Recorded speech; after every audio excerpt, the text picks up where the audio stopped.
Terus kamu langsung jam berapa tadi? Saya masuk setengah 8. Nah, jadi tahu ya kesalahannya di mana? Tahu, Pak. Jadi saran saya tidur jangan terlalu malam. Kemudian berangkat jangan sampai telat karena udah peraturan harus ditegakkan. Jadi untuk hari ini mungkin saya maafkan. Mudah-mudahan besok bisa berubah. Oke? Terima kasih, Pak. Ya.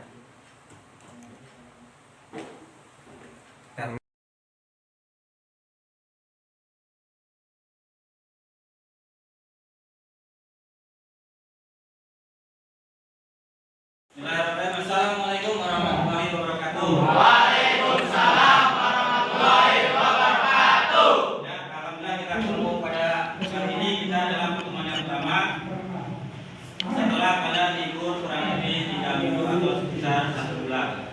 Nah, di sini kalian perlu penyegaran, di antaranya adalah kita membuat kesepakatan kelas. Nah, kesepakatan kelas ini yang nantinya akan menjadi peraturan kalian selama kelas 12 ini sampai nanti kelulusan. Nah, kesepakatan kelas ini adalah hasil dari masukan-masukan kita, yang mana konsekuensi itu yang membuat adalah kalian. Dengan ini akan kita rangkum, kita buat satu peraturan. Kesepakatan kelas 12 TKR 1. Nih, poin-poin yang akan kita buat. Yang pertama adalah harapan kelas ini seperti apa. Nah, ini kalian silahkan mengimajinasikan kalian, pikiran kalian mau dibuat seperti apa nih kelas kalian. Apakah mau digambarin kartun atau otomotif atau lainnya, silakan, bebas. Nanti akan saya berikan kertas catatan yang nanti akan kalian tulis yang kalian maksud itu apa, mau digambar seperti apa, mau dihias seperti apa, nanti silakan. Saya tidak akan membatasi, silakan buat. Kemudian jadwal tiket. Jadwal tiket sudah tertera apa sudah kalian buat atau sudah kalian bagi-bagi, tapi saat ini belum ada yang terpasang. Nanti saya harapkan kalian memasangnya di depan kelas. Nah, itu juga silakan divariasikan, mau digambar seperti apa, mau seperti apa, silakan gambar dan seterusnya. Nah, kesepakatan bersama adalah yang piket. Saya pernah menggaungkan bahwa ketua kelas jangan kasih tugas piket. Ya, gunanya dia untuk kontrolin. Ketua kelas dia tinggal independen. Kalau piket ya, Pak. Nah, itu dia. Nanti dia suruh piket kalau enggak apa. Kita kan beraktivitas. Jadi ketua tugasnya adalah memastikan kelas bersih. Kalau enggak ya dia menjawab. Untuk itu makanya kita membuat kesepakatan untuk seluruh anggota kelas ini. Kira-kira teman kita kalau mengerjakan tiket sesuai dengan tugasnya atau jadwalnya mau dikasih apa, hukumannya apa, konsekuensinya seperti apa. Kemudian mengerjakan tugas. Nah, mengerjakan tugas ini silakan. Nanti kalian memilih hukuman yang seperti apa, silakan ditulis. Bebas. Kemudian menggunakan pakaian rapi. Nah, itu udah kewajiban kalian ya, atribut segala macam harus lengkap. Nah, nanti kalau itu mana urusan dengan kesesuaian atau kota. Yang penting paham, itu nanti akan saya bagi kertas, nanti tolong dituliskan keinginan kalian yang akan kita terapkan. Paham ya? Paham.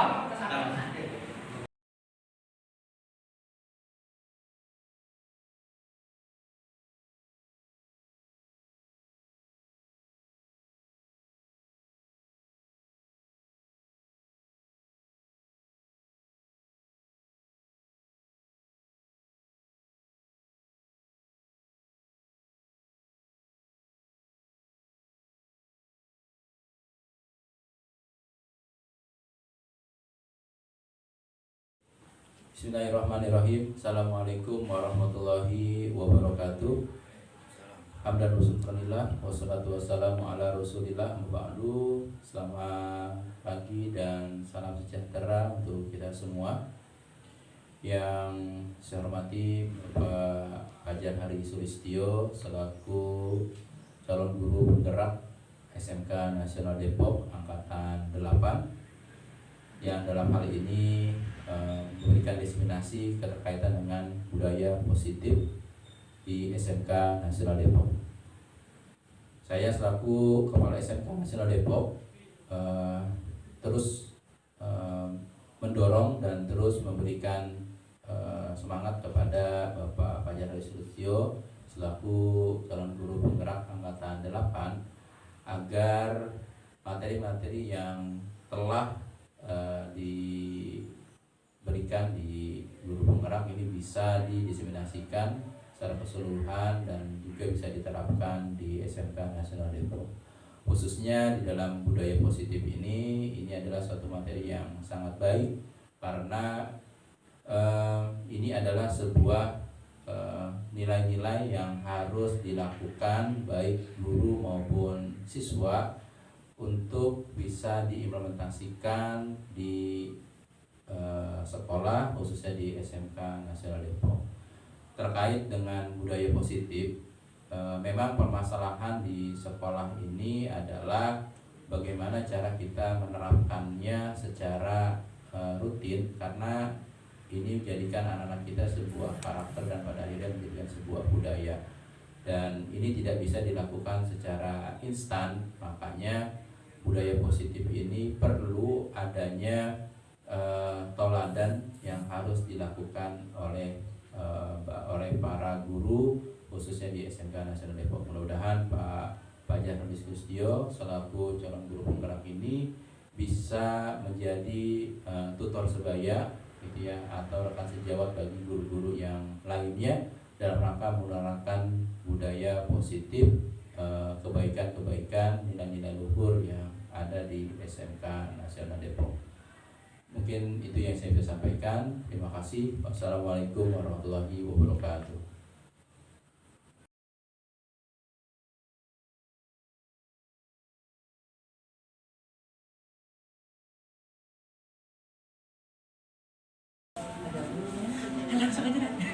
Bismillahirrahmanirrahim. Assalamualaikum warahmatullahi wabarakatuh.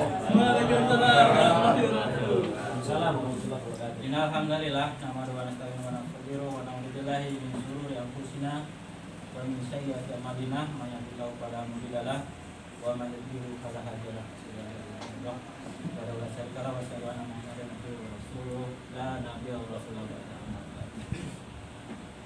Sama-sama panjatkan puji dan syukur kita kepada Allah Subhanahu wa taala.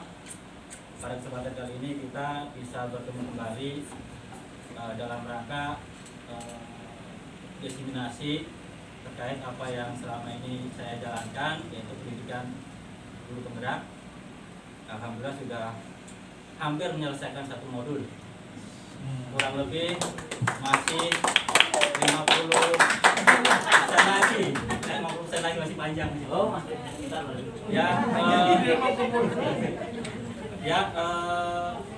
guru penggerak nanti selesai di sekitar bulan November. Ini baru pertengahan. Perjalanan cukup jauh dan panjang dan melelahkan juga. Tapi alhamdulillah dengan demikian banyak pengalaman ataupun ilmu baru yang ternyata isinya daging semua. Jadi materinya bagus menurut saya, karena memang baru gitu ya. Kemudian di sini saya akan menyampaikan beberapa hal terkait dengan kegiatan selama ini yang saya jalani, mungkin bisa memotivasi Bapak Ibu sekalian untuk selalu mengikuti pendidikan guru penggerak. Ya, sebagai motivasi aja, nanti di situ ada pengalaman-pengalaman baru dengan teman-teman baru, komunitas baru. Nah, saya selama CGP ini di angkatan 8, pesertanya juga unik-unik istilahnya. Semua itu rata-rata guru SD dan SMP. SMK cuma saya doang. Ada 2 sama SMK 3. Nah, di sini memang kita malah lebih banyak belajar dengan beliau-beliau. Guru SD itu kreatif dan inovatif lah. Untuk pembelajaran enak. Jadi kita menambah ilmu. Nah, dalam kegiatan ini kita untuk mengakhiri modul 1.4, yaitu menyampaikan terkait dengan budaya positif. Saya angkatan 8 dari Kota Depok, dari SMK Nasional. Nah, ini adalah tahapan-tahapan yang sudah saya lakukan atau yang sudah saya jalani. Satu modul isinya ada 4, masing-masing modul. Yang pertama adalah terkait dengan refleksi filosofis pendidikan nasional dari Ki Hajar Dewantara. Ya, jadi orientasinya ataupun inti dari pelatihan ini mengambil dari filosofi pendidikan Ki Hajar Dewantara yang sampai saat ini diterapkan ya, yaitu istilah Tuturi Handayani. Nah, memang diambil dari ini. Kemudian di modul 1.2 itu adalah nilai dan peran guru penggerak. Jadi nilai seorang guru, kemudian peran itu sebagai apa. Nah, di modul 2 ini dibahas sampai tuntas, ya sampai selesai. Kemudian di modul 1.3 itu ada visi guru penggerak. Nah, visi guru penggerak ini ada aksi nyatanya yang kemarin yang sempat beberapa kali gak jadi, dan kebetulan juga ada acara GDS yang kita mengumpulkan beberapa orang untuk melakukan presentasi terkait dengan visi guru penggerak. Nah, yang terakhir adalah budaya positif. Nah, yang hal ini yang mungkin akan kita terapkan di sekolah kita, mungkin akan kita adopsi. Ya. Tapi dalam hal ini perlu kita bahas lebih lanjut lagi terkait dengan budaya positif, yang nanti sedikit banyaknya akan saya sampaikan gambarannya atau arah-arahannya. Kemudian dari Ki Hajar Dewantara menyatakan bahwa pendidikan adalah tempat persemaian benih-benih kebudayaan dalam karakter dalam masyarakat. Ki Hajar Dewantara memiliki keyakinan bahwa untuk menciptakan manusia Indonesia yang beradab, maka pendidikan menjadi salah satu kunci utama untuk mencapainya.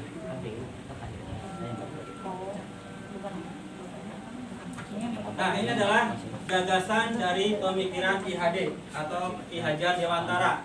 Ini awal dari kegiatan yang saya jalani ini adalah ing ngaso sumtulodo ing madya mangun karso tuturi handayani.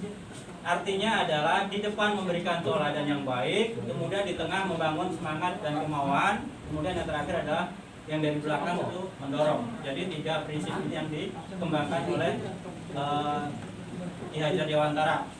Kemudian sebagai pendidik sangat perlu mengimplementasikan di dalam proses pembelajaran. Nah, pemikiran-pemikiran dari Ki Hajar Dewantara ini seyogyanya perlu diimplementasikan di dalam proses pembelajaran. Lanjut. Nah, di sini ada kerangka perubahan yang disampaikan oleh Ki Hajar Dewantara. Yang pertama adalah kodrat keadaan. Yang diantaranya adalah kodrat alam dan kodrat zaman. Nah, kodrat alam ini adalah kodrat yang dimiliki oleh anak tersebut. Setiap orang, setiap anak itu memiliki alam masing-masing. Istilahnya dalam hal ini, dalam hal menangkap ilmu. Jadi kita mungkin selama ini berpandangan bahwa yang kita sampaikan harus nyampe ke anak kita semua, tanpa memikirkan daya tangkap dari anak-anak tersebut. Ya, ada yang anak maunya daya tangkapnya lambat, ada yang cepat, dan ada yang lebih cepat lagi. Nah, itu ya, kita bedakan. Dalam hal ini Ki Hajar Dewantara akan mengikuti kodrat alam dari anak tersebut. Menyesuaikan daya pikir anak. Ini biasanya anak orang-orang BPBK nih lebih paham. Anak itu kok lemot, ini anak ini terlalu cepat, dan seterusnya. Nah, nanti juga di situ ada bagaimana mensikapinya ketika di dalam kelas itu, bagaimana dengan kondisi seperti misalkan pas lagi praktek. Apakah semuanya dikasih soal seperti itu atau bagaimana? Atau ada alternatif lain? Nah, itu nanti masuknya ke pembelajaran yang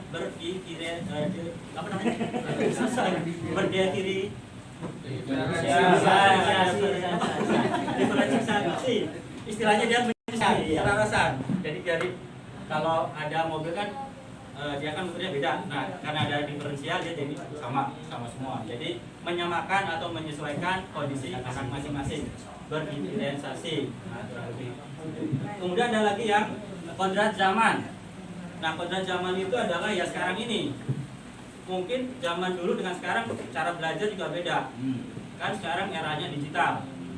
ya kita harus mau nggak mau harus ngikutin. Kalau kita masih mau zaman kolonial ya susah, tidak akan masuk, dan siswa juga akan lebih lambat untuk menerima karena ketinggalan jauh dengan adanya teknologi. Kemudian ada asas trikon, yaitu kontinuitas, konvergensi, dan konsentris. Ini nanti bahas di bawah. Selanjutnya ada budi pekerti. Budi itu cipta, pemikiran, kemudian rasa itu perasaan, dan karsa itu adalah kemauan. Pekerti adalah raga atau tenaga.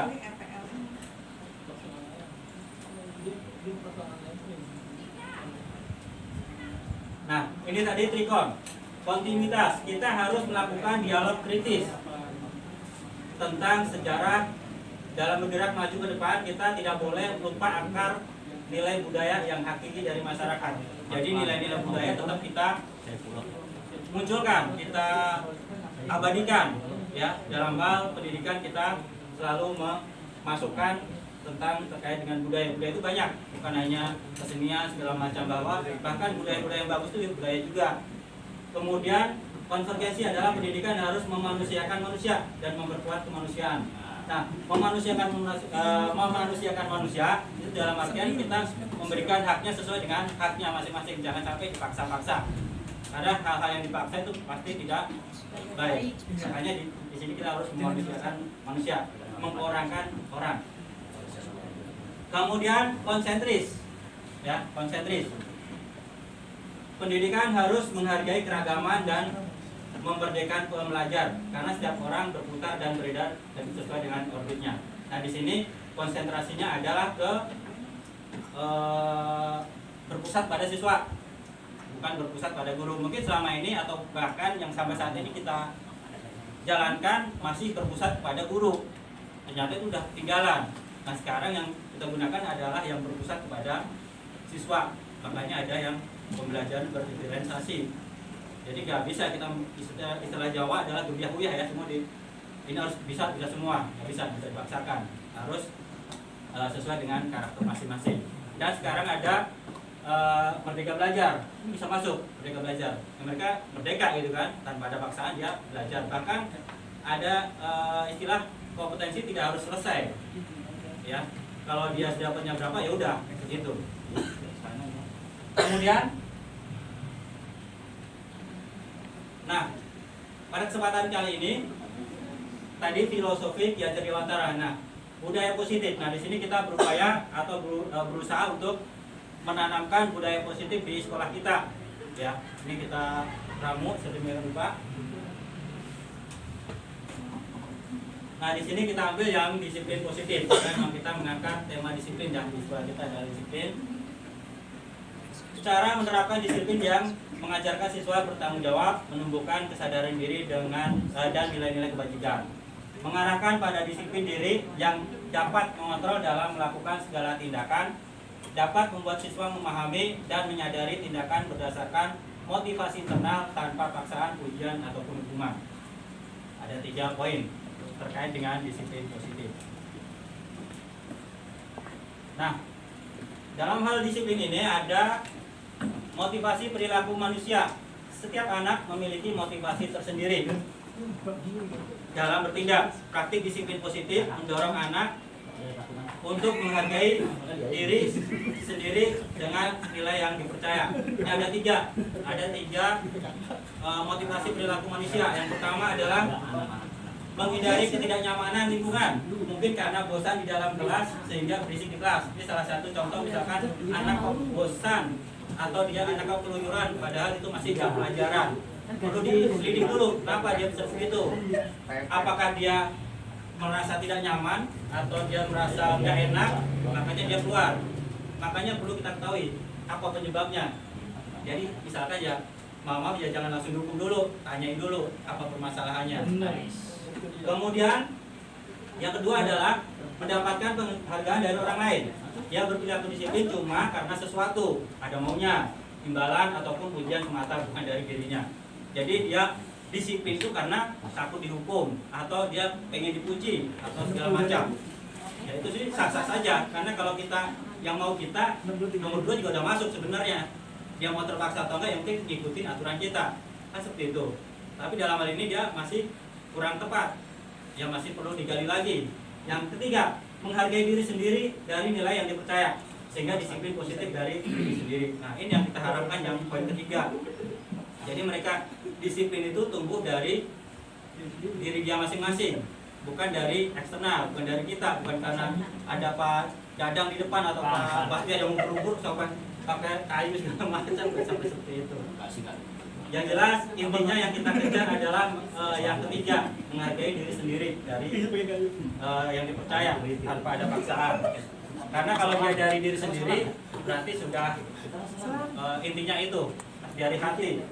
Bagaimanapun juga keadaannya dia pasti selalu berdisiplin. Kemudian 5 kebutuhan dasar manusia. Kita harus memahami dari kebutuhan dasar ini tindakan anak di sekolah. Di antaranya adalah kesenangan. Anak-anak itu juga butuh senang. Jadi sekolah itu kalau bisa dia dengan senang. Ada istilah gerakan sekolah menyenangkan. Ini masuk ya. Karena dengan senang anak itu belajar juga lebih masuk. Karena dia enjoy gitu kan. Kalau dia selalu tertekan terus kita ngasih ilmu juga pasti mentah lagi. Ngomong terus gitu kan. Bukan ya. Lagi pas banget ya. Kemudian kebebasan. Jadi anak-anak itu bebas berkreasi karena ya misalkan satu kelas tuh anak beda-beda cara tangkapnya, mungkin dia dengan musik segala macam, kemudian ada yang sambil tulis-tulis atau segala macam. Itu kita harus memahami juga sebenarnya. Oh, ada nonton bola nih, Pak. Nah, dengan bola. Salah satu karakter ya. Salah satu karakter anak kita lagi ngajar dia main game gitu kan. Masuk nasional. Kemudian cinta kasih. Itu pasti ya. Saling mengasihi, saling nasihati. Kemudian penguasaan dan bertahan hidup. Nah, ini kebaca tidak nih? Tidak. Siap tidak? Ini adalah 5 posisi kontrol dari seorang guru. Nah, ini adalah follow up dari tadi. Misalkan anak yang sedang melanggar hukum. Nah, ini adalah tindakan yang akan diambil guru. Ini dari yang terburuk sampai yang bagus. Ya nanti selengkapnya nanti akan saya share ke Bapak Ibu sekalian biar bisa dibaca. Di sini ada 5 kontrol. Pertama, ini misalkan guru berbuat. Nah, di situ dia sebagai penghukum atau dia membuat orang merasa bersalah atau mereka sebagai teman atau pemantau atau manajer. Nah, di sini yang paling bagus adalah yang manajer. Ya, manajer dia bisa mengkondisikan dengan baik tanpa harus menghukum, tanpa harus membuat orang merasa bersalah yang berkepanjangan. Bersalah sih iya, tapi jangan berlama-lama. Kemudian dia sebagai teman, kemudian pemantau. Nah, itu lebih sempurna adalah yang manajer. Mungkin sebagai teman atau pemantau mungkin agak bagus sedikit ya, karena dia saling interaksi ya. Dia mau konsultasi segala macam, mau ngobrol udah bagus. Kalau dia masalah mau ngobrol udah bagus. Kadang-kadang kalau bermasalah diajak ngobrol kadang-kadang susah gitu. Ini BP yang paham. Ini karena nggak kebaca, kita lanjutkan. Jelas. Nah, guru sebagai manajer tadi yang kita ambil ada yang paling ujung. Kok guru ya? Guru ini ya. Guru berbuat sesuatu bersama dengan siswa. Mempersilahkan siswa mempertanggungjawabkan perilakunya. Ya berbuat apa aja. Dalam hal ini kita masalah disiplin. Kalau dia tidak disiplin, dia harus mempertanggungjawabkan. Kalau dia bersalah, ya harus mempertanggungjawabkan kesalahannya itu. Kemudian mendukung siswa agar dapat menemukan solusi atas permasalahan sendiri. Nah, kita upayakan siswa itu bermasalah. Kalau bisa, anak tersebut yang memunculkan solusinya. Jadi kita hanya memotivasi aja. Kalau kayak gini seperti ini, kamu harusnya bagaimana? Misalkan gitu. Misalkan dia telat. Nah, kalau kamu telat terus, misalkan kamu telat itu gara-gara semalaman tidur malam, jadi solusinya bagaimana? Kamu harus bagaimana? Tidak malam, Pak. Ketemu solusinya. Padahal sederhana sebenarnya ini. Jadi solusinya kalau bisa dari mereka sendiri. Kalau dari kita kan kadang-kadang dia merasa terpaksa. Kalau dari dia, oh iya, kayaknya harusnya kayak gini gitu. Bagus ya, Pak. Bagus ya. Ini permasalahan sendiri. Ini lalu mati. Nah, ini yang paling penting. Keyakinan kelas atau sekolah. Satu lagi Isan juga. Guru berperan dalam mewujudkan terbentuknya keyakinan kelas dengan adanya kesepakatan antara guru dan siswa. Ini penting nih. Yang intinya di sini, dagingnya di sini. Apa tuh keyakinan kelas, Pak? Nah, keyakinan kelas ini adalah kesepakatan dari guru dan murid dalam proses pembelajaran dari awal sampai akhir.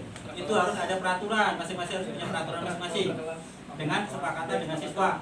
Kalau kesepakatan itu kalau sudah diputuskan, anak-anak juga paham. Oh ya, nanti kalau saya terlambat atau tidak mengerjakan soal pasti dapat gini-gini. Pasti dengan sukarela dia, oh iya saya salah. Pasti dia akan manut karena sudah ditetapkan. Nah, hasilnya ini juga ditampilkan di depan kelas. Nanti kita bahas selanjutnya. Keyakinan kelas berupa pernyataan universal yang mudah diingat, dipahami dan diterapkan di lingkungan sekolah. Nah, itu kesepakatan bersama bisa menjadi peraturan. Ya. Misalkan yang tidak piket nanti diapain? Kesepakatan bersama nih. Nanti ditulis di depan kelas. Jadi ketua kelas mengingatkan.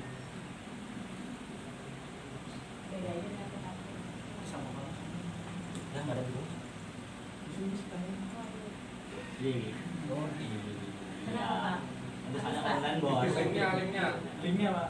Online. Ulang, Pak. Model pesawat. Online nggak bisa dia online. Pesawat. Bentar. Ibunya ngantuk, Pak, kayaknya, Pak. Pak, kenapa, Pak? Ya, Kacamata, Pak. Pakai kacamata nggak ada hidungnya, Pak. Padahal Pak, istirahat, Pak. Diam. Pak, udah berapa di pasar? Mi bikin. Baru nyampe Pak, kita punya berapa? Baru nyampe. Dah ada nih. Dah ada nih. Dah ini. Kita selalu menyiapkan penakar. Rotan nggak ada, kita rotan masuk. Ya, ini juga saya buat PDF-nya. Nggak ada alasan untuk pulang cepat. Ya Pak Guru. Ini nih. Ini nih. Ini padahal online saya tahu tadi. Iya. Ada pesawat pasti tidak kembar. Menyiapkan angkar, menyiapkan betul kan nggak bisa tuh menyiapkan rotan kan. Sekarang ini kalian juga cukup gede. Hari besok hari, Pak. Bukan satu tahun hari.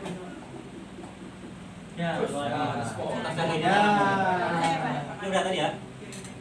Nah, Ini yang belum nih. ini belum. Muncul yang mana Saskia. Tadi saya ngeprint, saya cari ketemu. Itu solusi terakhir. Nah, ini yang belum Pak. Belum ini, Pak. Segitiga biru. Segitiga Sabar ya. Hati-hati, salah ngomong. Ini ya tadi ya. Oke. Nah, ini Pak. Siap. Lanjut. Ini benar-benar pada Nah, untuk menyelesaikan permasalahan, ada yang namanya praktik segitiga restitusi. Nah, di sini ada menstabilkan identitas, kemudian ada validasi tindakan salah, kemudian menanyakan keyakinan. Menstabilkan identitas adalah bagian dasar segitiga restitusi, memiliki tujuan untuk merubah orang yang gagal, dalam hal ini yang tidak disiplin, karena telah berbuat kesalahan menjadi disiplin atau menjadi sukses. Kemudian validasi tindakan salah. Kita harus memahami kebutuhan dasar yang mendasari tindakan anak berbuat kesalahan. Jadi kita menggali anak itu dia berbuat seperti itu karena apa, masalahnya apa, kita gali. Kemudian menstabilkan identitas. Ketika dua langkah ini lancar atau dilakukan dengan baik, maka dia anak akan menjadi disiplin. Pak, mau nanya Pak. Ya. Balik deh Pak. Menstabilkan identitas yang pertama dengan yang terakhir apa bedanya? Salah Pak, salah ketik. Ini yang ketiga, ini yang menanya menstabilkan. menanyakan keyakinan. Ya, ini menanyakan keyakinan. Ini sudah selesai karena di atas udah oke atau udah sukses, berarti dia yakin nggak menegaskan bahwa itu memang udah selesai urusannya, udah solusi udah ketemu. Ya, Ini ini salah ketik. banyak Ah, agama kamu. agak lama. Banyak yakin. Ini nih kemarin dia celupin juga. Kalau ke anak boleh bos, tapi kan sering Nah, berubah-ubah. kemarin ya ini salah satu contoh kemarin Saya membuat tahu tuh. simulasi karena lagi kondisi libur ya saya nyomot orang anak untuk melakukan budaya positif. Ini adalah salah seorang siswa yang tidak dia disiplin karena dia terlambat. Karena ini terlambat. Ya, nah di situ kita tanya-tanya yang kayak tadi permasalahannya apa kok sampai terlambat. Saya tidak akan langsung menjudge kamu salah, tapi dia secara sendiri sadar dia melakukan kesalahan. Karena dia sudah merasa salah, kita tunjukin. Nah harusnya kamu datang jam berapa nih misalkan jam segini Pak, terus kamu tadi jam berapa gitu kan, jam sekian, jadi kamu terlambat. Ya Pak saya terlambat. Nah kenapa kamu terlambat gitu kan, dan seterusnya. Akhirnya oh ya Pak, berarti nanti saya datangnya lebih pagi. Dan ini dia masalahnya malam dia main HP, jadi larut malam, jadi malamnya tidurnya kemalaman atau kemalian, sehingga dia bangun terlambat, sampai sekolahku juga terlambat. Mempraktekkan tahapan restitusi pada siswa yang sering terlambat masuk sekolah. Hasilnya siswa mampu merefleksi diri dan menemukan solusi masalah. Siswa lebih terasa dalam membangun komitmen diri. Nah itu kalau muncul dari diri sendiri itu lebih enak. Jadi kalau dia merasa terpaksa mau sampai kapan itu ya terpaksa terus, karena tidak lahir dari hatinya sendiri. Nah kemudian ini yang saya sampaikan tadi, ini adalah contoh yang kemarin saya terapkan pas ini benar nih nggak ada editan. Ini saya sampaikan ke kelas waktu masuk pertama kali. Ini kita membuat kesepakatan. Tapi sekarang saya malah nggak ngajar mereka. Ganti sekarang. Ya ini kesepakatan kelas. Kita menjelaskan dulu terkait dengan kesepakatan tadi apa namanya komitmen bersama yang memunculkan kesepakatan. Misalnya presentasi, kemudian anak-anak tulis pakai sticky note, tulis, tempel. Nah nanti tinggal kita rekap, kita jembreng bareng-bareng, kemudian kita ambil kesimpulannya. Kesimpulannya ini di anak 12 TKR 1. Sekarang malah nggak ngajarnya. Hasilnya kesepakatan adalah yang pertama adalah menjaga kebersihan kelas. Kayak tadi tiket. Nanti kalau dia tidak piket, hukumannya apa? Nah, ada yang nyaut 5.000, ada 2.000, dan seterusnya. Itu kesepakatan mereka berapa dendanya. Atau suruh piket selama seminggu. Yang jelas ini sudah tercatat. Kemudian menghormati guru dan teman, ini sudah pasti. Ini masukan dari kita nih. Jadi sesama teman tidak boleh saling mengejek, kemudian saling menghargai. Jangan sampai ada yang merasa terintimidasi ataupun terbuli ya. Kan sekarang banyak tuh kalau orang yang berdiri biasanya langsung kena Bully. Terzolimi masuk nggak? Aduh, zolimi bisa. Bully kan di teror ya istilahnya. Kemudian penggunaan HP. Nah, penggunaan HP kalau saya memang awalnya untuk pas ketika saya sampaikan materi, saya biasanya minta waktu beberapa menit. Tolong HP semua dimatikan. Kalau lagi saya mengajar atau lagi saya menjelaskan teori, dimasukkan ke tas atau taruh di meja. Nanti kalau kedapatan ada yang main HP, akan saya ambil. Terus saya ancam, kalau saya ambil, nanti ada pilihan lagi, mau saya taruh di kesiswaan atau sama saya. Gitu. Akhirnya kesepakatan. Saya jelaskan kalau pelajaran saya biasanya ada saatnya mendengarkan, ada saatnya menggunakan HP. Ya. Kemudian peraturan piket. Ya, peraturan piket itu masih nyambung dengan angka 1. Peraturan piket tadi. Kalau saya menyarankan ketua kelas itu jangan ada jadwal piket. Karena dia tanggung jawab keseluruhan. Ya, jadi dia bebaskan dari piket, tapi tanggung jawab tiap hari mengingatkan siswanya untuk piket. Teman-teman yang terjadwal. Kemudian mengerjakan tugas guru. Nah, ini kesepakatan masing-masing guru nih. Misalkan kalau kamu tidak mengerjakan tugas, konsekuensinya apa? Kesepakatan bersama. Oke. Nah, ini kegiatan-kegiatan yang dulu yang pernah saya jalani. Yang pertama ini adalah yang kemarin Workshop di tahun ini. workshop di double kemarin. Ya. Kemudian ini adalah aksi nyata KBM. Jadi ada awalan, kemudian ada diskusi. Ini adalah istilahnya sepakat istilahnya kalau kolaborasi. Susah banget kolaborasi dengan siswa. Jadi kita mendiskusikan hasil rencana mau kita kerja apa, dan kesimpulannya apa. Kemudian ini yang tadi terkait dengan keterlambatan. Oke, demikian yang dapat saya sampaikan terkait dengan budaya positif. Mudah-mudahan bisa bermanfaat. Nanti materi akan saya share ya dalam bentuk YouTube ya. Nanti YouTube nanti tolong di like dan di subscribe. Nah, gitu. Terima kasih atas perhatiannya, atas waktu yang sudah diberikan. Jadi sholat asarnya terundur. Terima kasih. Assalamualaikum warahmatullahi wabarakatuh.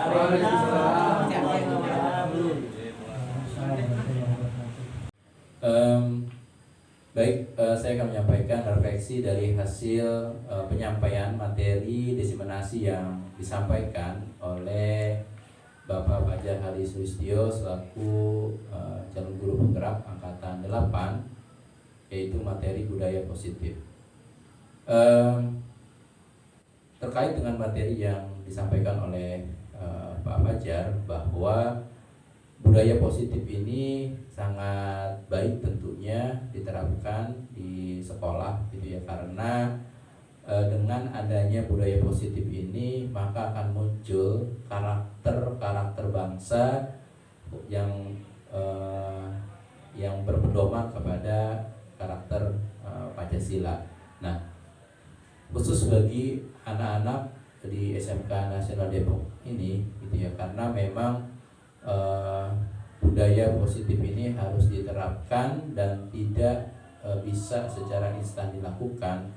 Makanya perlu ada penerapan yang secara konsisten gitu ya, diterapkan setiap hari dalam rangka untuk memunculkan karakter-karakter baik, karena karakter muncul karena kebiasaan tersebut. Nah, dari hasil refleksi ataupun yang disampaikan gitu ya oleh Bapak Fajar sangat menarik, karena pastinya pembelajaran yang kita lakukan ya untuk saat ini bukan hanya sifatnya itu berbasis kreatif, inovatif, tetapi juga harus menyenangkan gitu. Jadi bagaimana cara kita menciptakan menyenangkan tersebut ya, dengan cara membangun karakter-karakter dengan budaya-budaya positif yang kita hasilkan di setiap hari, yaitu dengan cara apa? Dengan cara tauladan yang dilakukan oleh para guru gitu ya, agar para guru-guru kita ini dapat bukan hanya melakukan proses pembelajaran, tetapi para guru kita juga ada proses pembinaan, proses pendampingan gitu ya, dan juga menjadi coaching gitu ya, menjadi coaching bagi anak-anak kita gitu ya, agar anak-anak kita yang memiliki bakat, minat gitu ya, dan kecerdasan yang berbeda-beda ini bisa terfasilitasi di SMK Nasional Depok. Intinya budaya positif ini sangat baik sekali dan bisa kita lakukan gitu ya, dan bisa kita jalankan di SMK Nasional Depok. Demikian, terima kasih. Assalamualaikum warahmatullahi wabarakatuh. Sampai